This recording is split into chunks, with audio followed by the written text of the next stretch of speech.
सच्चिदानंद सद्गुरु साईनाथ महाराज की जय। ओम साई राम। मित्रों, आज का ब्लॉग आप सभी हमारे साईं परिवार के लिए विशेष लाभकारी और कल्याणकारी है, क्योंकि आज के ब्लॉग में आप सभी हम अपने साईं परिवार के लिए बहुत ही विशेष साईं बाबा की 5 बातें लेकर के आए हैं।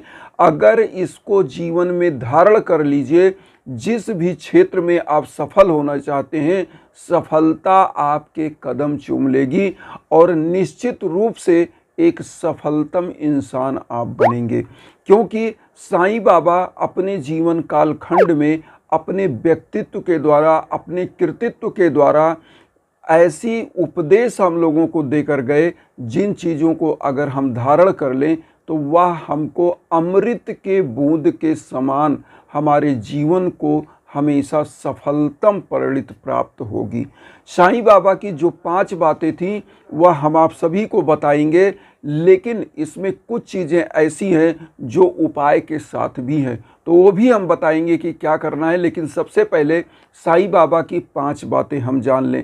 सबसे पहली बात साईं बाबा ने जो कही थी, उसको अगर हम लोग ध्यान करें और अपने जीवन में धारण कर लें तो वह चीज़ आप ये जानिए कि साईं बाबा कहते थे एक इंसान को कैसा होना चाहिए, इंसान का महत्व क्या होना चाहिए इस समाज के लिए। साईं बाबा कहते हैं कि जो चीज़ आपको अच्छी लगती है, कोई ज़रूरी नहीं दूसरे को अच्छी लगे, इसलिए अपने विचार और व्यवहार ऐसे होने चाहिए कि किसी को हर्ट ना पहुँचे, किसी को दर्द ना पहुँचे। इसलिए इंसानियत का एक सच्चा मिसाल बनो। अपने आसपास जहाँ भी रहो वहाँ पर एक फूल की तरह सुगंध आपकी महके, आपके कर्मों के द्वारा, जिससे लोग आपको कह सकें कि एक अच्छा और सच्चा इंसान है, और लोग भी ना कहें तो आपकी आत्मा कहे कि आप जो कह रहे हैं, जो कर रहे हैं वह अच्छा कर रहे हैं। क्योंकि अगर आप कोई भी कार्य करने जाते हो और अपने मन से आप सेटिस्फाई नहीं हो, अपनी आत्मा से सेटिस्फाई नहीं हो, इसका मतलब वह कर्म गलत है। जैसे आपको कह दिया जाए कि किसी का कोई वस्तु आप उठा लीजिए, चुरा लीजिए, इसका मतलब अंदर से वह चीज़ आती है कि चुरा लीजिए, मतलब गलत है। और वही चीज़ मेहनत करके अगर प्राप्त कर लिया जाए तो इसका मतलब है कि वह सही है, और आत्मा कहती कि बहुत अच्छा है। इसलिए अच्छा और सच्चा इंसान बनना पहली कर्तव्य की इंसान होना कैसा चाहिए, साईं बाबा ने यह कहा। तो हम लोगों को सच्ची श्रद्धा से सच्चा इंसान बनना है, पहला कर्तव्य उन्होंने बताया। और साईं ने दूसरा बताया कि एक इंसान को हमेशा कहीं से ज्ञान मिले, जिस प्रकार से कीचड़ में खिला हुआ कमल होता है। मतलब संसार में बहुत सारी कमियां हैं, लेकिन उस कमियों के अंतर्गत आप अपने व्यक्तित्व को, जिस प्रकार से कमल कीचड़ में खिलता है लेकिन उसकी पंखुड़ियाँ एकदम साफ सुथरी और देखने में इतना मनोरम लगता है, इतना सुंदर लगता है कि मन करता है कि हमारे हाथों में होता तो क्या बात थी। तो वही आपको बनना है। और साईं बाबा एक ऐसे संत थे, बहुत सारे संतों को आपने सुना होगा जो जंगल चले गए, जिन्होंने समाज छोड़ दिया, लेकिन साईं बाबा ने इसी सीख को दिया। इसी समाज में रह कर के उन्होंने कहीं जंगल नहीं गए, इसी समाज में रह कर के समाज के अंदर की बुराइयों को समाप्त करने का काम किया, और उन्होंने गरीबों, दीन दुखियों को निस्वार्थ भाव से सेवा किया। तो कहने का मतलब उस कमल की तरह हमको अपना जीवन बनाना है, जहाँ पर, यहाँ बाबा का कहने का मकसद क्या है कि दान दक्षिणा जो हम कमा रहे हैं उसका कुछ अंश गरीबों को भी दान करें। तो बाबा ने ये कहा, दूसरी बात हो गई। अब तीसरी बात आई, साईं ने अपने भक्तों को 2 चीज़ बताया, धैर्य और संतोष। धैर्य और संतोष एक ऐसी चीज़ है जो निश्चित रूप से आपको उस उन्नति के शिखर पर ले जाती है जहाँ पर आपको सफलता आपके कदम चूमती है। धैर्य और संतोष, यहाँ पर मैं कहना चाहूँगा, कहा गया है कि धीरज धर्म मित्र अरुनारी, आपत्ति काल परखिए चारी। गोस्वामी तुलसीदास जी ने भी यही कहा है कि धीरज, धैर्य, धर्म आपके स्त्री, आपके मित्रों की परीक्षा आपत्ति काल में होती है। तो धैर्य और संतोष, किसी शायर ने भी लिखा है कि नभ स्पर्श हो या सागर मंथन, श्रम संयम व साहस का करना होगा बंधन, इन जतनों से जयत मिलेगी, जय श्री से होगा अभिनंदन। तो यहाँ पर धैर्य और संतोष मतलब सच्ची श्रद्धा और सबरी, ये दो चीज़ें होना बहुत ज़रूरी है। तो धैर्य और संतोष, कोई भी पूजा करते हैं लोग आजकल क्या करते हैं, बाबा के सम्मुख खड़े हो गए अगरबत्ती लेकर, बाबा मुझे ये दो, बाबा मुझे वो दो। बाबा का मैंने एक दिन बताया था आप लोगों को एक ब्लॉग में कि साईं सच्चरित्र का 16 और 17 नंबर चैप्टर जो दिया है ना, मैं बार बार कहता हूँ उसको एक बार पढ़ेंगे आपका ज्ञान चक्षु खुल जाएगा। क्योंकि बाबा ने वहाँ समझाया, एक ऐसे ही थोड़ा सा हम एक कथानक आपको बताना चाहते हैं। एक ऐसे ही व्यापारी आए जिनको ब्रह्म ज्ञान चाहिए था, उन्होंने दुनिया में सब कुछ प्राप्त कर लिया, उनके पास नौकर चाकर परिचारिकाएं सब कुछ, गाड़ी उस समय के जो भी गाड़ी घोड़ा होता था उस ज़माने का उनके पास सब कुछ था। तो उनको अचानक से फितूर साबित हुआ, मन में आया कि हमको तो अब ब्रह्म ज्ञान चाहिए, मेरे पास सब है। अब वो बाबा के सम्मुख शिरडी में किसी मित्र के साथ आए, वहाँ कहीं सुने कि बाबा ब्रह्म ज्ञान दे सकते हैं। जैसे ही पहुँचे बाबा का सभी लोग प्रणाम किए, बाबा के वहाँ बहुत सारे लोग मस्जिद में बैठे हुए थे और बाबा से जैसे ही ये मुखातिब हुए उसके बाद बोले कि बाबा बहुत दूर से आ रहा हूँ, बहुत थक चुका हूँ और अगर मुझे ब्रह्म ज्ञान नहीं मिला तो मेरा रास्ते का थकान मिटेगा नहीं, मैं बहुत कष्ट सह करके आया हूँ। बाबा ने कहा बैठिए, मैं ब्रह्म ज्ञान जरूर आपको दूंगा। कुछ लोगों से बाबा मिले, उसके बाद जब इनसे मुखातिब हुए तो कैसे मुखातिब हुए, ऐसे नहीं डायरेक्ट। बाबा ने एक बच्चे को बुलाया, बच्चे को क्या किया, 5 रुपये लेने के लिए एक दूसरे बनिया के यहाँ भेजा और तो ये देखते रहे, वो बच्चा छोटा सा लौट के आया, बाबा उनकी दुकान बंद है, दूसरे के यहाँ भेजा, जाओ 5 रुपये उनके यहाँ से लाओ। और बाबा बहुत व्यग्रता के साथ 5 रुपये मंगा रहे थे और ये जो इंसान बैठा था इसके पास 5 रुपये के 50 गुना नोट इसकी टेट में था और ब्रह्म ज्ञान का। तो जब मंगा करके वो बाबा मंगाते रहे व्यग्रता से, ये बोला क्या जो सेठ बैठा था बाबा से कि बाबा जल्दी करिए, मुझे ब्रह्म ज्ञान दीजिए, नहीं मुझे अब लौटना है। तो बाबा ने कहा कि जो ब्रह्म आपने 50 गुना छुपा कर रखा है पहले उसको निकालिए। निकाले और जब उन्होंने गिना तो वास्तव में उनके पास उतनी ही नोट थी जितना बाबा ने बोला। लोग आश्चर्यचकित रह गए और बाबा तो त्रिकालदर्शी थे, बाबा को हर चीज़ पता था, लेकिन बाबा उसकी परीक्षा ले रहे थे। यहाँ पर कहने का मतलब, जब आपके पास लोभ है, मोह है, तो आपको ब्रह्म ज्ञान मिलेगा कहाँ। बाबा के सम्मुख यहाँ जो मैं कथानक बताना चाह रहा था कि कोई भी पूजा करिए तो सच्ची श्रद्धा और सबरी के साथ, क्योंकि विश्वासम फलति सर्वदा, विश्वास ही हमेशा फलदायी होता है। मैं जिनका भी हवन करता हूँ, मैं आपको बताऊँ, अभी आज ही मेरे पास एक फ़ोन कॉल आया, उन्होंने बताया गुरुदेव आपके द्वारा हवन हुआ था, मेरी बेटी को जो है संतान की प्राप्ति हुई। तो मैंने उनके लिए हवन किया था, लगभग ये मान के चलिए साल भर पहले वो हवन हुआ था और आज उनको पुत्र रत्न की प्राप्ति हुई। मुझे भी खुशी होती है, लेकिन यहाँ क्या होता, उनके पास अगर विश्वास ना होता तो इसका फल शायद उनको ना मिलता। इसीलिए कहा जाता है कि विश्वासम फलति सर्वदा।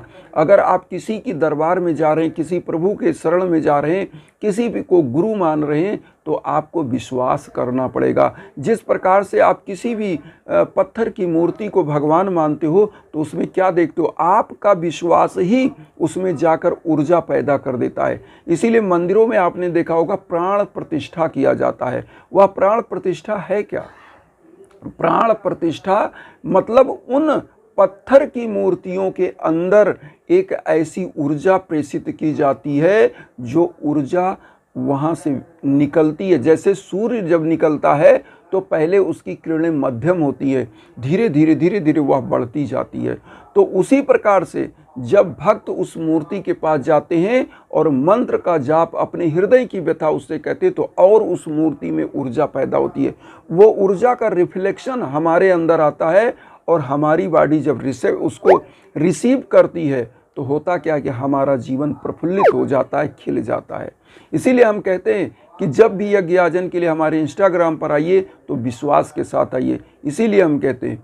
तो यहाँ पर एक चीज़ तो ये हो गई कि आपको सबसे पहला तो विश्वास और संतोष और धैर्य, दो चीज़ ये बाबा का रखिए कि सच्ची श्रद्धा और सबरी के साथ पूजा करिए। ये नहीं कि बाबा को अगरबत्ती दिखाया और दूसरे तुरंत मांगने ले बाबा अभी दो, तो बाबा ऐसे नहीं देने वाले। आपकी भी परीक्षाएं चल रही हैं, अगर आपके कष्ट चल रहा है इसका मतलब आपकी परीक्षा चल रही है। बाबा आपको देंगे, लेकिन आपकी परीक्षा, आपका धैर्य, आपका संतोष देखा जा रहा है। तो इसके लिए आप टेंशन ना लें, आप हमेशा प्रभु के श्री चरणों में रहें। अब यहाँ पर चौथी बात आई है, साईं ने अपने भक्त को क्या कहा? अनुभव से सीखने की बात। अनुभव एक ऐसी चीज़ है कि मैं आपको बताऊं, हम लोग बचपन में थे तो जब कहीं गिर जाते थे और फिर उसी तरफ जाते थे तो लगता था यार यहाँ जाएंगे तो यहाँ गिर जाएंगे।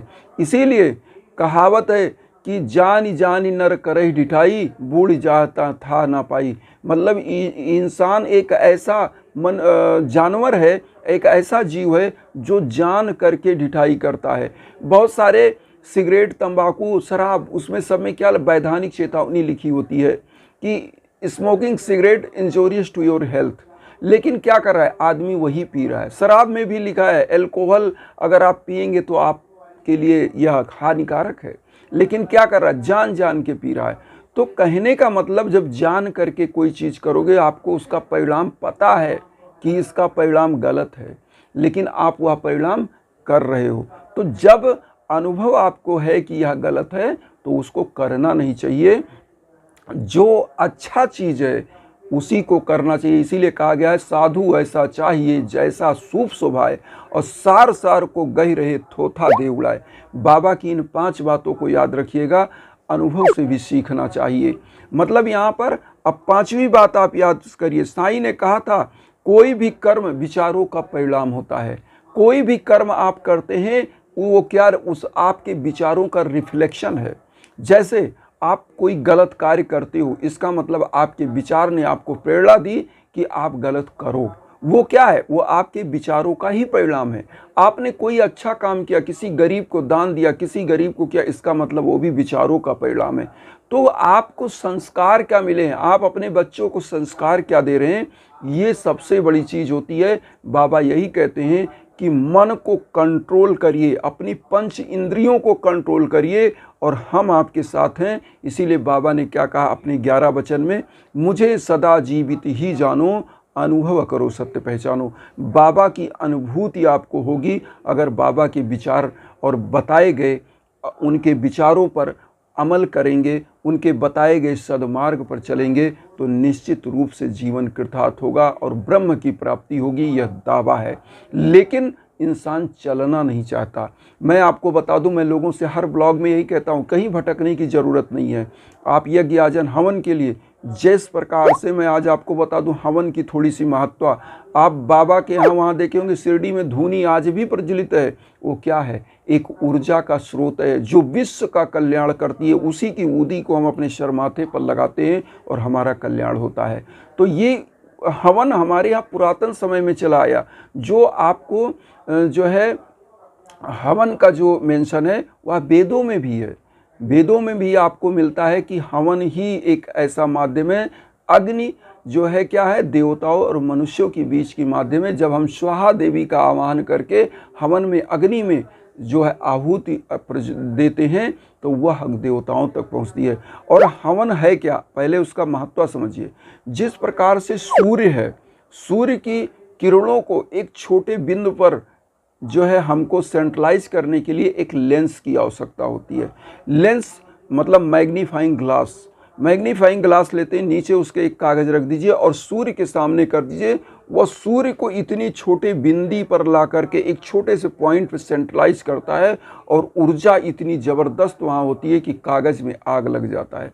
इसी प्रकार से हवन क्या होता है? जब आपके नाम पर, आपके गोत्र पर वह संकल्प होकर के हवन होता है तो आप विश्व के कोने कोने में कहीं हो, आपका कल्याण होना शुरू होता है, आपका मन प्रफुल्लित होता है, आपका घर में शांति आती है, सद्भावना आती है।